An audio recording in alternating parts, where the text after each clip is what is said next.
What's up, guys? It's John here from Fabled Collectibles. Here with my first YouTube video. I wanted to take some time and share my experiences as a first-time Pokemon vendor. I've been to card shows many times as a consumer, just walking around, buying, selling, having a good time. I made it my mission to get my first table and just experience life as a vendor. I had a lot of cards to sell, personal collection pieces, things that I've kind of bulked up over time, and figured why not pull the trigger, do something I really enjoy, and make a little bit of money. So I went to my first card show last weekend on Saturday, had a blast, and I just want to share a few lessons that I took out of it, maybe help new people like myself who are scared to jump in or put their toe into the water. Do it 100%. It was such a good time, and I know you'll have a great time too. So with that, run through my first few lessons here that I learned in my very first time as a Pokemon vendor. And that brings me to lesson number one: preparation. Preparation is key, and I spent hours and days really preparing for this show, from grading slabs, grading singles, moving binders around, making sure that all of my binders and my cards were in good shape and good order. Before that, basically everything was kind of mishmashed everywhere. I took all my binders and all of my cards and I organized them, made sure that the binders were filled from start to finish. I put all the gold cards together, all the rainbow cards together, so on and so forth. You can organize it as you see fit. That worked out for me. Might not work for everybody. Everyone has their own system, but come up with an organization system. One thing I wasn't prepared for is how quickly people kind of make decisions at these card shows, right? Like they flip through your binder for 5 seconds, and that's their decision of, are they buying something from your binder or not? People aren't really ruminating over what you have in there. It's kind of like, does it catch their eye or does it not? And if it does, boom, you probably made a transaction. And if it doesn't, then they're gonna move on to the next table. So making sure that, like for me, I put all of my more eye-popping cards up towards the front of the binder, suck them in, and then they continue looking through the binder. Maybe some of the less desirable cards are in the back, but I made a lot of sales on singles, which I was not expecting at all. I thought I was just gonna sell a lot of slabs and the singles were kind of like for kids or something, but I was dead wrong. There were a ton of adults and just people who came and bought $10, $15, $20 cards. I had a bunch of like 151 illustration rares, had illustration rares from all different sets. And the binder was honestly really popular, way more than I thought it would be. Lesson number two: I should have brought more cash.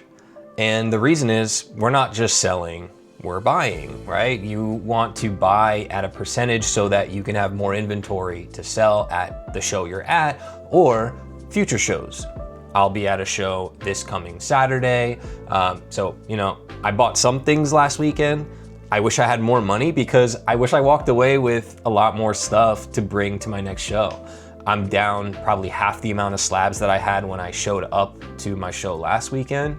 And so this weekend, when I'm going to the card show coming up on Saturday, my expectation is I'm gonna bring some more cash, and hopefully I can buy up some slabs and singles basically as the day goes on and keep restocking my table, because right now I'm lacking a little bit.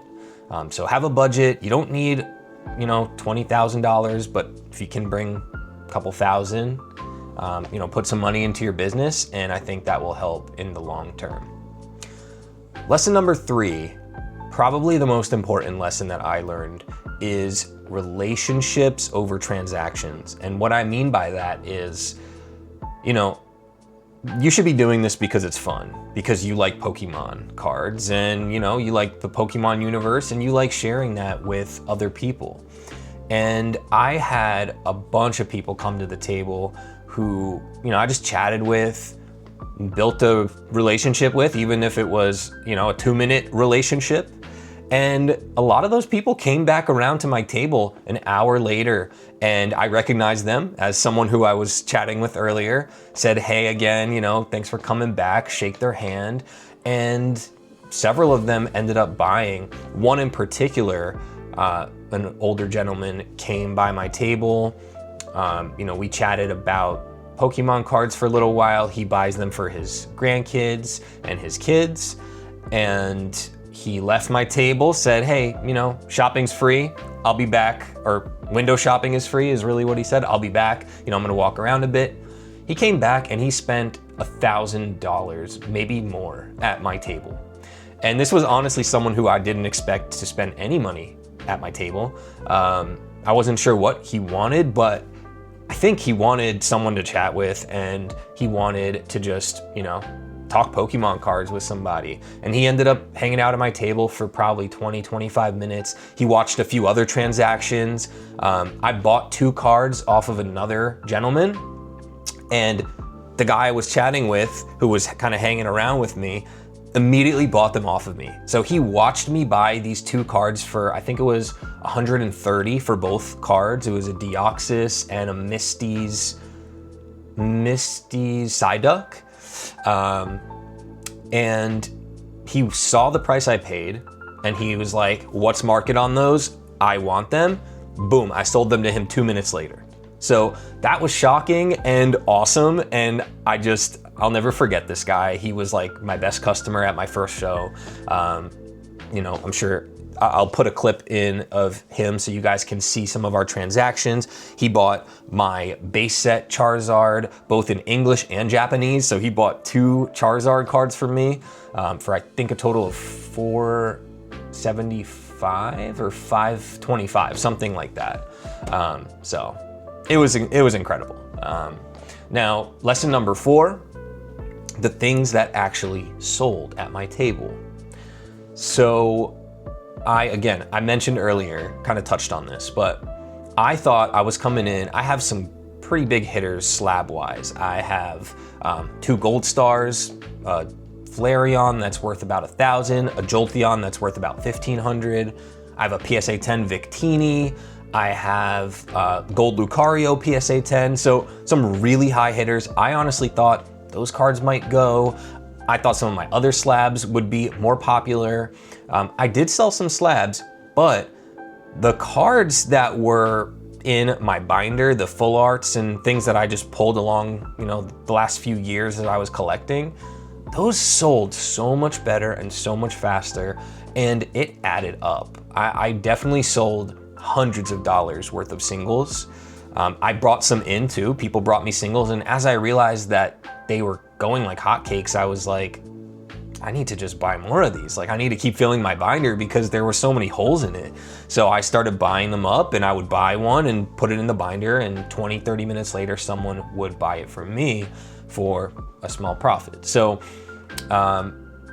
you know, if you're going with just slabs, that's fine.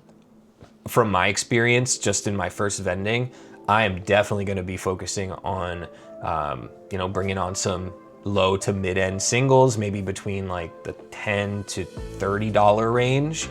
And the price of that, you know, it adds up really fast. You make a pretty good amount of money, and just have a good time. Like, making sales is fun, even if it's for $1 or $2 or $3. You know, it also allows you to hand stuff out to kids, and you know, those little extra dollars, they give you some wiggle room to play with. So for me, that was probably the best part of my day. Last and final lesson is the exhaustion. And everyone says this, so it's not a surprise, it's not a secret, but when you're on your feet for, you know, 6 to 8 hours, that's not including time it takes to, you know, load your car, set up when you get there, right? You're on from maybe like 9 to 5, but you're starting to set up at 7:30 or 8. After 5, you're breaking down, bringing everything to your car. So the exhaustion, both physically and mentally, it is pretty wild. I came home and I told my wife, like, I was like, I just need to lay on the couch for like a little while. It was so exhausting, but I wouldn't have it any other way. The fun is so worth it, and you know, the friends you'll make, the customers you'll meet, you know, it's all just incredible. So if you're thinking about vending, do it, 100% do it. You'll learn more in one day on the floor as a vendor than you've learned in months of just like being a customer at one of these shows. You know, it forces you to price yourself accurately, negotiate confidently, learn how to read people, you know, learn how to inventory and buy the right cards. So that's what I have to say. Get to it. Don't be afraid to try it. Worst case, you lose $150 or whatever the cost is of you know, buying a table at an event, but I'm sure that won't happen. You'll have success and you'll have a great time, which is the most important part. This is just the beginning for Fabled Collectibles. I have a show coming up on Saturday. Make sure to check my Instagram. I'll have all the details there. I'll do smarter buying, better margins, more trades, and I will be bringing you guys along for the entire journey. If you enjoyed this video and want to follow my journey as a new Pokemon card vendor, please like and subscribe and drop a comment if you've ever vended at a show or if you're thinking about it. I would love to hear what your thoughts are, what you're scared of. You know, if you have any questions or advice for me, if you're a vendor who's been doing it for a long time, everything would be great. Look forward to seeing you guys in the comments, and I will see you on the next one. Thank you.